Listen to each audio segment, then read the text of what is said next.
years here were top 10 in putting at this tournament. So putting is going to be very important. I believe it'll be more important than the short game. I really do, because around the greens, it's not that hard. The rough isn't horrible. There's not a ton of the bunkers are pretty easy to get out of. Also, too, this is crunch time for many players on the PGA Tour. This tournament and the one next week are the only two tournaments left to build FedEx points for the FedEx playoffs. And maybe, as you know, it's the top 70 go into the FedEx playoffs. Then they cut it to 50 the second week and then to 30 at the championship. So there's a bunch of players that say even if they're 90th right now, if they win or finish top 5, they can jump into the top 70 right now. So there's a lot of players that normally wouldn't play here. So it's a decent field. I mean, it's not the top of the line, but it's a better field than they've had in years, just like the Rocket Mortgage and a couple of the other tournaments recently. Like I said, guys are just, they're panicking almost. I got to get my points. I want to get into the FedEx Cup because there's so much money in the playoffs. It really is. Excuse me. So what I want to talk about now is just some plays I'm looking at. And hopefully, as I've said before, I don't expect you guys to play every play. I'm just throwing out, the reason I throw out a couple like winners, couple of top 10s and 20s, I'm trying to give you thoughts, maybe check them out yourself and then go from there. Okay. Now also too, I know with bettors nowadays, we're using data, we're using analytics, metrics, whatever you want to call them. So I'm going to try to give you a little more metrics or data on the players I'm looking at.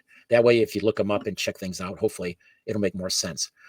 For winner, one person I like a lot is Sam Burns. He's at plus 1,800. Now, he hasn't won in the last couple of years, I don't think, but he is a really good player. And one thing I should say first, he is number one on strokes gained on tour. So his putting, he's the best putter statistically on tour. And also, too, these are bent grass greens. That is his best surface to putt on. He has his best luck on these types of greens. Now, Sam has finished 5 top 20s in the last 7 events. He's gained strokes off the tee in 5 of the last 6 events. He's gained strokes on approach 5 of the last 6 events. So his tee to green numbers have been great. Plus, he's a great putter.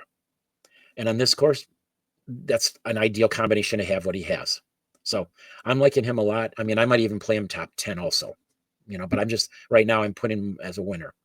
My other person I'm looking at as a winner is Max Grazerman.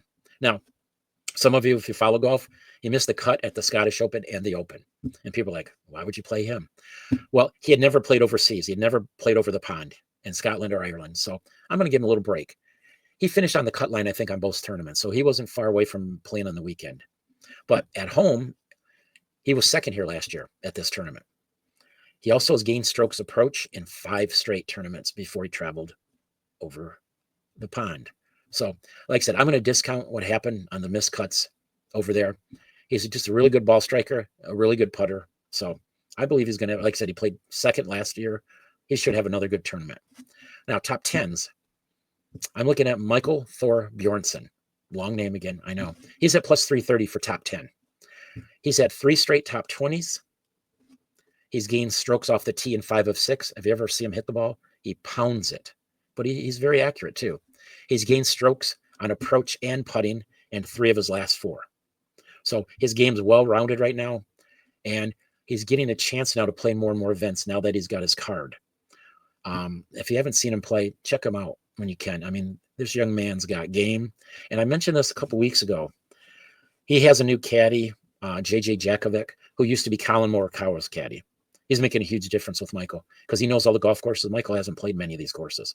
And he can help him where to place the ball, what clubs to use, the wind. So he's been playing really, really good. And I'm very impressed. The other top 10 I'm looking at is Jake Knapp at plus 360. Now, Jake hits the ball long if you've ever seen him. It's crazy. I mean, and he swings so slow and smooth. So for you golfers, watch his swing, his tempo. He never goes hard at it, but he hits the ball 350 off the tee. I'm not saying we're going to do that, but you can learn from him. He's had 4 straight top 30s. He's gained strokes off the tee in his last 3. He's gained strokes with putting 5 of his last 6. And this might sound funny to you. He plays really well on courses that have lots of water hazards. He finished 6th at the Cognizant, which was at the PGA National in March. He finished 6th at the TPC in Sawgrass. So water doesn't bother him. He doesn't get intimidated by it at all. Now, top 20s. The first one I'm going to talk about, and a lot of you are going to go, what are you talking about? I'm looking at Ricky Fowler at plus 180 to finish top 20. I know he hasn't played great this year, but he's been in the top 20 in 5 of his last 6 events. He's gained strokes off the tee in 7 of 8 events. He's gained strokes on approach in 5 of his last 7 events. So he's striking the ball better. He's been much more accurate off the tee. And just like with Sam Burns, bent grass is his best grass to putt on. His numbers are so much better on bent grass. And he putted well at the Open this past week. So I have a feeling he's going to do quite well. The other top 20 I like is Emiliano Grillo. I don't know if I say that right, but he is one of the best ball strikers on tour. You might not know a lot about him, but if you ever watch him, he's a really good ball striker. He's gained strokes off the tee in his last 6 events. So he hits a lot of fairways. And again, with the water at times on this course, that's going to be key. He's also gained strokes on approach in 7 of his last 8. So tee to green is very solid. And I was talking about this earlier. That's, to me, one key here. And he's gained strokes in putting on 9 of his last 10 events. So his putting has gotten better as the year went on. He was horrible earlier in the year, but he's really putting well now. And like I was saying too earlier, putting is going to be a key here at this course, because I do not forget if I said this, but there was a stat that on this course, from inside of 10 feet, putting is one of the keys. It is. And all these players I've talked about have been putting very, very well. Now, maybe as some of you know or do not know, hopefully you're all on Discord. And if you haven't, check out Discord that AB and Zach Phelps set up. It's wonderful. It's a kick if you've never been on there, because we've got just about every sport you could imagine. So we do have a golf section. And there's not just me. There's 4 or 5 other guys that usually put some picks out there. And they've been doing very well, very well.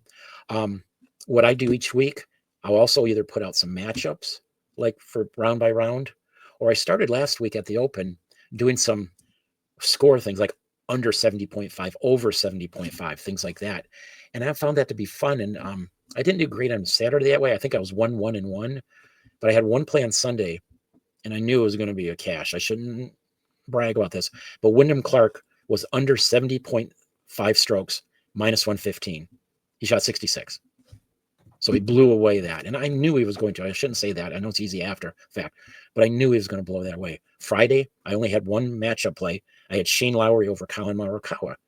I thought that was easy money. I was at plus 100 because Morikawa's been horrible. And Shane beat him by, I think, 4 or 5 shots. So I don't go crazy. I'm starting to play less plays each day, but I'm trying to find plays that I feel like, should I say, like some players do 10 stars, 20 stars. No, I'm kidding. But just ones I really like. And as I've said before, too, if you have questions, put it in Discord. Some of you have started asking me questions about tournaments, players. I love it. So I check it as much as I can. I'm around, now that I'm retired, I have time to check things out. So please, interject with us. Come on in and check things out. And again, I'll try to post some of the matchup, maybe like in the mornings on AB's show at 10 a.m. Maybe I'll start doing that. And also, too, maybe I can pop on once in a while in the afternoon before the tournament starts and just put out a couple plays, or if you have questions. But again, those are my picks and plays. Do well this week. I appreciate everything. I thank you, AB, again, as always. And thank you, crew. You've been wonderful to me. And let's cash as many tickets as we can. Bye.